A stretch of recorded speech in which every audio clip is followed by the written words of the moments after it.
الشيطان الرجيم بسم الله الرحمن الرحيم إنا قد أوحي إلينا أن العذاب على من كذب وتولى قال فمن ربكما يا موسى قال ربنا الذي أعطى كل شيء خلقه ثم هدى قال فما بال القرون الأولى قال علمها عند ربي في كتاب لا يضل ربي ولا ينسى الذي جعل لكم الأرض مهدا وسلك لكم فيها سبلا وأنزل من السماء ماء فأخرجنا به أزواجا من نبات شتى كلوا وارعوا أنعامكم إن في ذلك لآيات لأولي النهى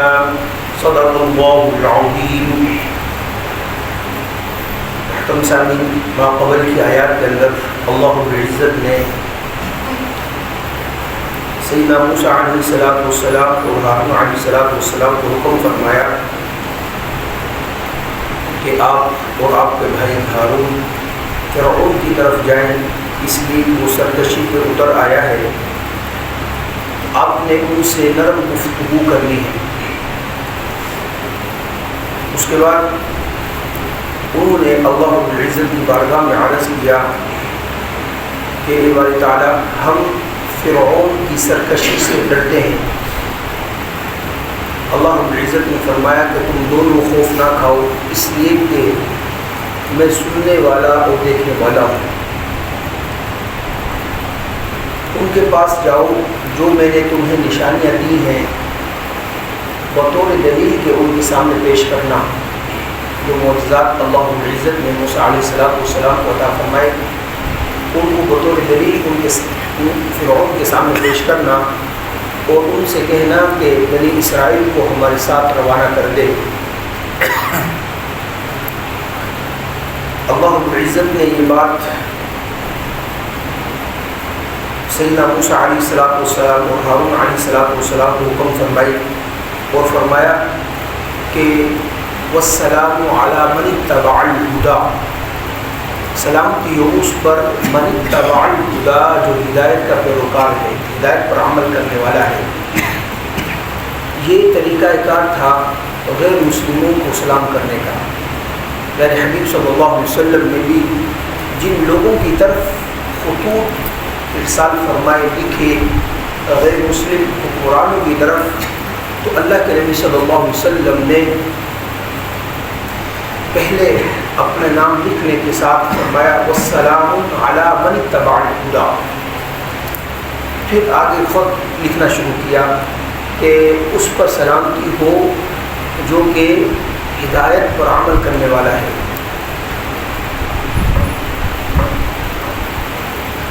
آج کی پہلی آیت کے اندر اللہ رب العزت نے ارشاد فرمایا انا قد اوحی الینا، تحقیق ہم نے وحی کی ہے آپ کی طرف. کس چیز کی وحی کی ہے؟ کہ ان العذاب علی من کذب وتولی، اس چیز کی وحی کی ہے کہ اس شخص کو ہم عذاب دیں گے جس نے جھٹلایا، اللہ کے احکامات کو جھٹلایا، نبی کے فرامین کو جھٹلایا اور اس نے منہ پھیرا. یعنی اللہ اور اس کے رسول کی بات کا انکار کرنا یہ عذاب کا مستحق ٹھہرانے کے مترادف ہے. اب جو شخص بھی اللہ اور اس کے رسول کی بات کا انکار کرتا ہے، علماء مفسرین نے لکھا ہے کہ ایک تو ہے بالکل یا انکار کرنا، کہ جس طرح غیر مسلم ہیں وہ تو انکار کرتے ہیں ہر چیز کا. جب کسی بھی شخص نے توحید و رسالت کا انکار کر دیا تو وہ یہ سمجھے کہ ہر چیز کا انکار کر دیا. لیکن کچھ مسلمان ہیں کہ اللہ اور اس کے رسول صلی اللہ علیہ وسلم پر ایمان لاتے ہیں لیکن اعمال کے طور پر کمزور ہیں. تو ان کے بارے میں اختلاف ہے کہ آیا یہ بھی عذاب کے مستحق ہیں یا نہیں. تو علماء فرماتے ہیں یہ اس درجے کے نہیں جس درجے کے پہلے ہیں، کیونکہ وہ تو بالکل ہی منکر ہیں بنسبت دوسروں کے کہ یہ ایمان تو لے کر آئے لیکن اعمال میں کیا ہے ذرا کمزور ہیں، اور پھر اعمال بھی مختلف ہیں کہ بہت سارے لوگ تو بہت سارے نیک اعمال پر عمل پیرا ہوتے ہیں اور بہت سارے بالکل ہی اعمال نہیں کرتے، وہ کہتے ہیں کہ بس نجات کے لیے صرف ایمان لے آنا، مسلمان ہو جانا ہی کافی ہے۔ لیکن جس وقت قرآن حدیث میں نظر عمیق کے ساتھ غور کیا جائے گا تو اس بات کی سمجھ آتی ہے کہ ایمان کے ساتھ عمل صالح بھی ضروری ہے۔ ہر جگہ پر اللہ رب العزت نے فرمایا ہے الا الذین آمنوا وعملوا الصالحات، ایمان اور عمل صالح کو اللہ رب العزت نے ساتھ ساتھ ذکر فرمایا ہے۔ تو فرمایا ہم نے وحی کی آپ کی طرف کہ بے شک عذاب ہے ان لوگوں پر جو جھٹلاتے ہیں اور منہ پھیرتے ہیں۔ قال فمن ربكما یا موسیٰ، سیدنا موسیٰ علیہ السلام اور فرعون کے درمیان جو مکالمہ ہوا نا اس کا تذکرہ فرما رہے ہیں اللہ رب العزت کہ موسیٰ علیہ السلام نے فرعون کے سامنے توحید کا اعلان فرمایا کہ تو ہمارے ساتھ بنی اسرائیل کو روانہ کر دے اور ایک اللہ وحدہ لا شریک کی عبادت کیا کر۔ فرعون نے کہا کہا فمن ربکما یا موسیٰ، اے موسیٰ تمہارا رب کہاں ہے؟ اب یہاں پر بھی علماء مفسرین فرماتے ہیں تو بڑا تیز ترار تھا، اس نے یہ سوال اس لیے کیا کیونکہ وہ خود تو اپنے آپ کو کہنے لگا، قرآن کریم میں جس طرح ہے کہ اپنے آپ کو رب کہتا تھا، کہنے لگا انا ربکم الاعلی، میں تمہارا رب ہوں۔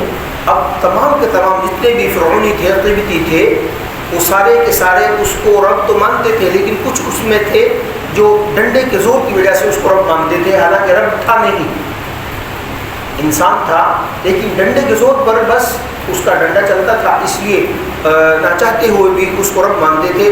اس لیے اس نے فوراً سوال کیا تمہارا رب کہاں ہے موسیٰ علیہ السلام سے۔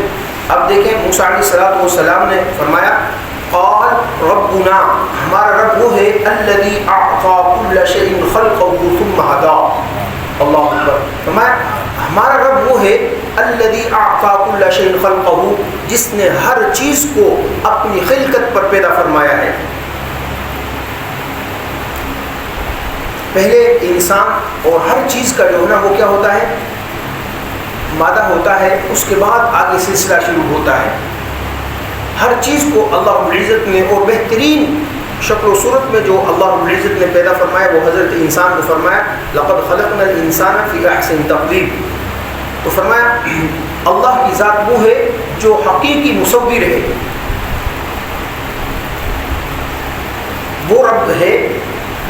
قال فما بال القرون الاولى، جس وقت سیدنا موسیٰ علیہ السلام نے رب کی یہ تعریف کی نا الذی اعطى كل شيء، جو ہر چیز کو اس کی شکل و صورت عطا فرماتا ہے، اس کی ہیئت میں پیدا فرماتا ہے، تو فوراً اس نے جو ہے نا اپنے سوال کو بدلا، کہنے لگا کہ اس نے تو جو ہے نا میری ربوبیت پر ضرب لگا دی ہے۔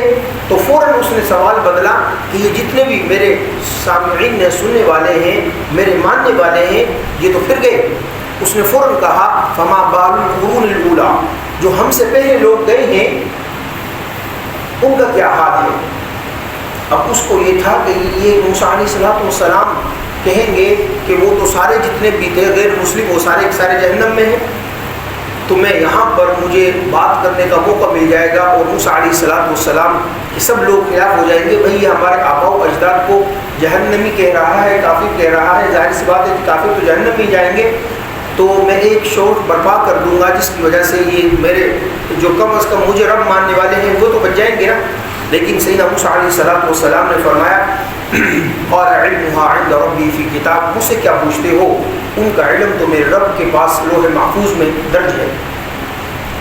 انسان تمام کی تمام مخلوقات پیدائش سے لے کر اس کی موت تک تمام حالات اللہ رب العزت نے لوح محفوظ میں درج کر فرما رکھے ہیں۔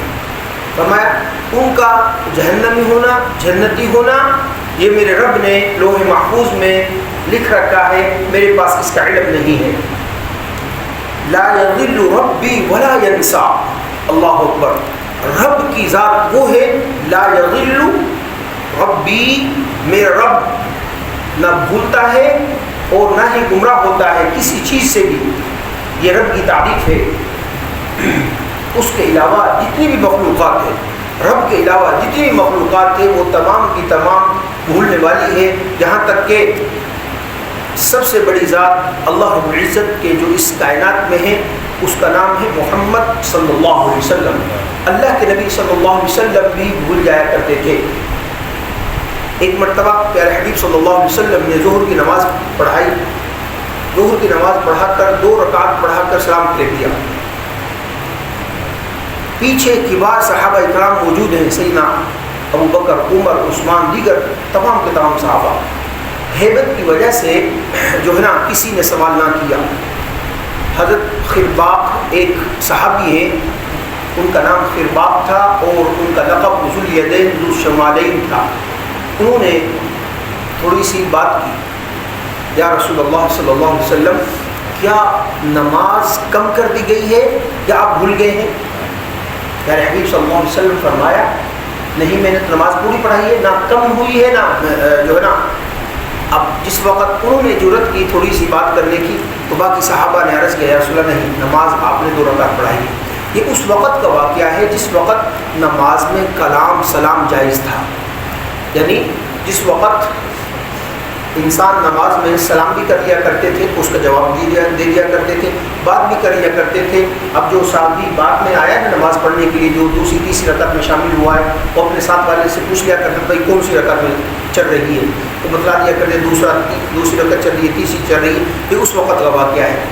اللہ کے نبی صلی اللہ علیہ وسلم نے وہیں پر 2ری جو ہے نا نماز شروع فرمائی، وہیں سے 2 رکعتیں پڑھائی، اس کے بعد سجدہ سہو کیا اور جو ہے نماز کو مکمل فرمایا۔ اللہ کے نبی صلی اللہ علیہ وسلم اس کے علاوہ بھی متعدد مقامات پر اللہ کے نبی صلی اللہ علیہ وسلم سے منقول ہے کہ پیارے حبیب صلی اللہ علیہ وسلم بھولے ہیں اور فرمایا، پیارے حبیب صلی اللہ علیہ وسلم نے ارشاد فرمایا کہ دیکھو میں بھی بھول جاتا ہوں، لہذا جس وقت میں بھول جاؤں تو تم نے لقبہ دینا ہے، بتلا دینا ہے تاکہ مجھے بھی معلوم ہو جائے۔ تو پیارے حبیب صلی اللہ علیہ وسلم اللہ رب العزت کے بعد سب سے بڑی ذات ہے، مرتبے کے اعتبار سے، مقام کے اعتبار سے، ذات کے اعتبار سے پیارے حبیب صلی اللہ علیہ وسلم سے بھی جو ہے آگے آئے گا سیدنا آدم علیہ السلام کے متعلق کہ آدم علیہ السلام بھی بھول گئے تھے، اور اللہ رب العزت کی ذات وہ ہے کہ وہ اس ذات سے نہ کوئی چیز مخفی ہوئے نہ اللہ کی ذات بھولنے والی ہے۔ اس لیے سیدنا موسیٰ علیہ السلام نے فرمایا کہ لا یضل ربی ولا ینسیٰ الذی جعل لکم الارض مہدا، اللہ کی وہ ذات ہے، اللہ رب العزت وہ ذات ہے جعل لکم الارض مہدا، جس نے زمین کو تمہارے لیے بچھونا بنایا، یہ بالکل ہموار بنا دیا کہ انسان، حالانکہ آپ جانتے ہیں، بہتر جانتے ہیں زمین گول ہے، لیکن انسان چلتا ہے کبھی اس کو یہ محسوس نہیں ہوا کہ میں چل رہا ہوں آگے کو گر جاؤں گا یا پیچھے کو گر جاؤں گا۔ ظاہر سی بات ہے اگر زمین اونچی نیچی ہو تو انسان کے چلنے پھرنے میں دشواری لاحق ہوتی ہے، لیکن اللہ رب العزت نے ایسا اس کو بنا دیا ہے کہ ہم روز زمین پر چلتے ہیں، تمام کام کرتے ہیں، گاڑیاں بھی چلتی ہیں اور اس پر تمام چیزیں ہم کر رہے ہیں، لیکن بالکل ہموار ہے۔ رب کی وہ ذات ہے جس نے زمین کو بالکل ہموار کر دیا ہے، وَسَلَكَ لَكُمْ فِيهَا سُبُلًا، اس زمین کے اندر تمہارے لیے راستے بنا دیے ہیں۔ یہ اللہ ہی کی ذات ہے۔ وَأَنزَلَ مِنَ السَّمَاءِ مَاءً، اس کے ساتھ ساتھ اللہ رب العزت نے آسمان سے پانی نازل فرمایا۔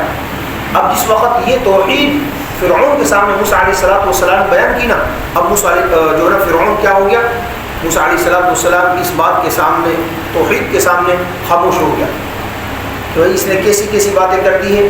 اب اگر میں یہاں پر یہ دعویٰ دوبارہ کروں گا کہ میں رب ہوں تو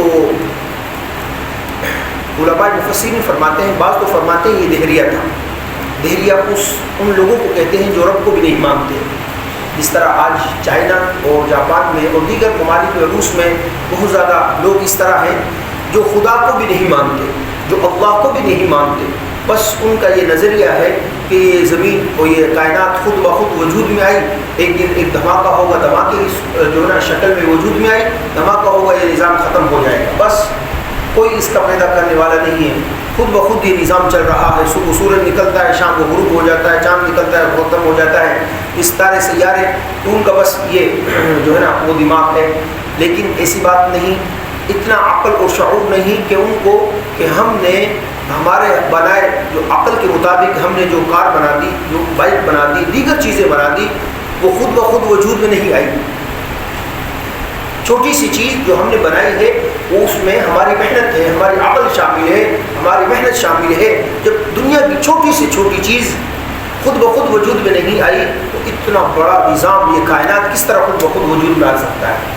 ہر انسان چھوٹی سے چھوٹی چیز پر غور کرے تو انسان خود بخود اس میں جو ہے نا، مثال کے طور پر اب یہ تپائی ہے جس پر قرآن کریم رکھا ہوا، یہ کیا یہ خود بخود بن گئی؟ اس کے پیچھے کتنی محنتیں ہیں. لوگوں نے پلاسٹک اکٹھا کیا، اس کے بعد اس کو پگھلایا گیا، اس کا دانہ بنایا گیا، پھر دیگر مشینوں میں اس کو چلایا گیا، اس کے بعد اس کی ڈائی بنائی گئی. ڈائی کے ساتھ یہ تباہی جو ہے نا بڑی محنت اور مشقت کے ساتھ یہ وجود میں آئی. یہ ذرا سی جو ہے نا مثال ہے. اسی طرح اس کے لیے اتنے لوگ لگے تب یہ چیز وجود میں آئی. تو اتنی بڑی کائنات یہ خود بخود وجود میں آ گئی، وہ خود بخود ختم ہو جائے گی. تو خیر علماء مفسرین بات فرماتے ہیں کہ وہ کیا تھا، دہریہ تھا، خدا کو نہیں مانتا تھا. اس لیے سیدنا موسیٰ علیہ السلام نے اس کے سامنے توحید بیان کی اس انداز سے. بعض فرماتے نہیں خدا کو تو مانتا تھا لیکن اپنے آپ کو کہتا تھا کہ میں بھی رب ہوں.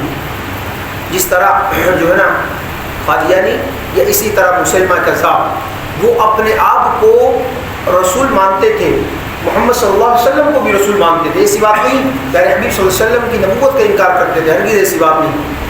محمد صلی اللہ علیہ وسلم کو رسول مانتے تھے لیکن کہتے تھے، مسلمہ کذاب کیا کہتا تھا؟ اس نے بدبخت نے یہ کہا کہ آپ شہری علاقوں کے نبی ہیں، میں دیہی علاقوں کا نبی ہوں. اللہ کے نبی صلی اللہ علیہ وسلم اس نے اللہ کے پیارے حبیب صلی اللہ علیہ وسلم نے اس کی اس بات کو رد فرما دیا. فرمایا ایسی بات نہیں کہ تو دیہی علاقوں کا نبی بن کر آیا ہے، اللہ رب العزت نے مجھے ہر جگہ کے لیے نبی بنا کر مبعوث کیا ہے. یہی وجہ تھی کہ سیدنا صدیق اکبر رضی اللہ تعالیٰ عنہ نے سب سے پہلے جو مارکا اور جنگ لڑی وہ کیا تھی؟ یہی تھی مسلمہ کذاب کے خلاف سب سے بڑی اور فیصلہ کن جنگ لڑی گئی. آپ بہتر جانتے ہیں بہت سارے صحابہ اکرام اس میں جام شہادت نوش فرمایا. تو خیر بعض کہتے ہیں کہ خدا کو مانتا تھا لیکن اپنے آپ کو بھی کہتا تھا کہ میں بھی رب ہوں. اس لیے سیدنا موسیٰ علیہ السلام نے ان کے سامنے فرمایا کہ اللہ کی ذات وہ ہے لکم الارض جس نے تمہارے لیے زمین کو بچھونا بنایا، وسلک لکم فیہا سبلا اور زمین کے اندر کیا راستے بنائے، وانزلنا من السماء ماء اور آسمان سے پانی پر نازل فرمایا. یہ صرف اللہ کی ذات ہی یہ کام کر سکتی ہے، اس کے علاوہ کوئی دوسری ذات نہیں. فَأَخْرَجْنَا بِهِ أَزْوَاجًا مِّن نَبَاتٍ شَتَّىٰ کہ اس کے ذریعے سے اللہ رب العزت نے زمین سے کیا نکالے؟ ہر قسم کے نباتات نکالے جس کو تم کھاتے ہو.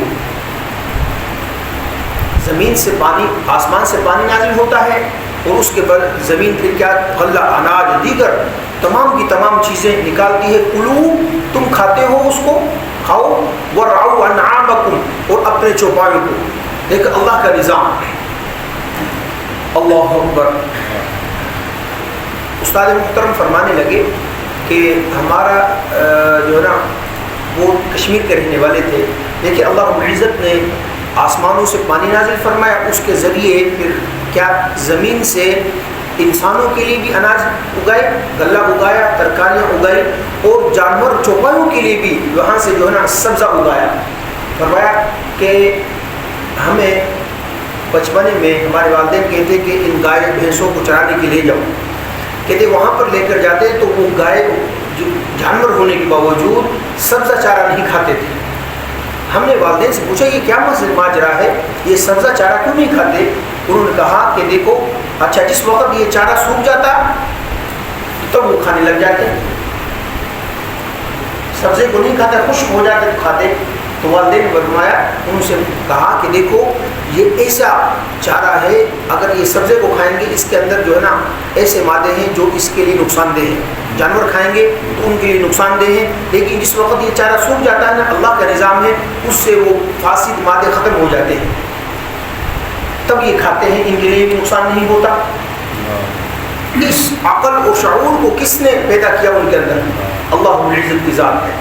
اسی طرح ایک اور واقعہ ہندوستان کا ہے کہ ایک علاقے میں بندر، آپ جانتے ہیں ہندوستان میں تک کافی بندر ہیں، پاکستان میں بھی مختلف مقامات پر، تو وہاں پر ایک گھر میں جس میں جو ہے نا افراد رہتے تھے، جو بھی کھانا وہ بناتے ذرا سی اس سے غفلت ہوتی تو فوراً روٹیاں سارا کچھ لے کر بھاگ جاتے بندر. وہ بڑے پریشان ہوئے کہ یار کیا کیا جائے. خیر بات ہوئی تو انہوں نے کہا کہ آپ اس طرح کرو کہ اس ایک آٹے میں نا زہر ملاؤ اور آٹے کو گوندھ کر روٹیوں کو باہر رکھ دو، یہ کھائیں گے اور اس کے بعد خود بخود مر جائیں گے. اب جس وقت انہوں نے بندروں نے نہیں دیکھا کہ اس آٹے کے اندر زہر ملایا گیا ہے، گوندھ کر روٹیاں بنا کر باہر رکھ دی کہ بندر آئیں گے اٹھا کر لے جائیں گے. وہ آئے، انہوں نے سونگا، وہیں پر روٹیوں کو چھوڑ کر چلے گئے. اب وہ جو خود صاحب گھرانہ ہے کہنے لگے کہ بندر گئے جنگل میں، وہاں سے کوئی ایک جڑی بوٹی لے کر آئے. وہ لے کر آئے، اس کے بعد روٹیوں کو اٹھایا اور لے گئے. دیکھا انہوں نے اپنی آنکھوں سے کہ وہ روٹیاں کھاتے ہیں، اس کے بعد وہ جڑی بوٹی اوپر سے کھا لیتے ہیں. اس زہر کا تریاق اللہ رب العزت نے اس جڑی بوٹی کے اندر رکھا ہوا تھا، ان کے لیے کوئی نقصان نہیں ہوا. تو یہ اللہ کا نظام ہے. اس کو عقل شعور کس نے دیا؟ اللہ رب العزت نے فرمایا کلوا ورعوا انعامکم، کھاؤ تم بھی. اللہ رب العزت نے جو تمہارے لیے پیدا فرمایا اور تمہارے چوپائے بھی، کیا کیا چیزیں اللہ رب العزت نے. ان فی ذلک لآیات لأولی النہی، بے شک اس میں نشانی ہے ایسے لوگوں کے لیے جو عقل رکھتے ہو، جن کے دماغوں کے اندر ذرا سا عقل اور شعور ہے، تو ان کے لیے بہت بڑی نشانی ہے کہ کون سی ذات ہے. حالانکہ زمین ہے نا، نیچے سے کھودو تو کچھ نہیں نکلے گا، لیکن اگر اسی کے اندر پانی ڈالو، تھوڑا سا دانہ ڈالو، تو کس طرح اللہ رب العزت گندم بھی، چاول بھی، مکئی بھی، تمام چیزیں ترکاریاں نکالتے ہیں. تو اس میں اللہ رب العزت فرماتے ہیں اہل عقل کے لیے کیا ہے؟ نشانی ہے. اور لغت میں عقل اس کو کہتے ہیں جو روک ڈالے، برائی سے روک دے، گناہ سے روک دے، اس کو کہتے ہیں عقل. اگر کوئی عقل اس کو برائی اور گناہ سے نہ روکے تو پھر سمجھیے کہ اس کے دماغ کے اندر عقل نہیں ہے. پہلے لغت نے کیا فرمایا؟ قل النہا، نہا کا معنی یہ بیان کیا ہے کہ نہا کہتے ہیں ایسی عقل کو جو روک ڈالے. آگے جو ہے نا یہ مفسرین اکرام نے مفہوم بیان کیا ہے، جو برائیوں سے، برے کاموں سے روک دے وہ اہل عقل ہے، اور جو برے کاموں سے نہ روکے پھر ہم بھی اپنی زبان میں کہتے ہیں کہ اس کے دماغ کے اندر عقل نہیں. تو اللہ رب العزت نے فرمایا ان فی ذلک، بے شک اس میں کیا ہے؟ لآیات، نشانیاں ہیں، بہت ساری نشانیاں ہیں، ایک سے ایک بڑھ کر نشانی ہے اللہ رب العزت کی قدرت کاملہ کی ایسے لوگوں کے لیے جو عقل والے ہیں. اللہ رب العزت سے دعا ہے کہ اللہ پاک مجھے اور آپ کو قرآن کریم کے عوامر پر عمل کرنے کی توفیق عطا فرمائے، نواحی سمجھ کر زندگی گزارنے کی توفیق عطا فرمائے. آمین. وما علینا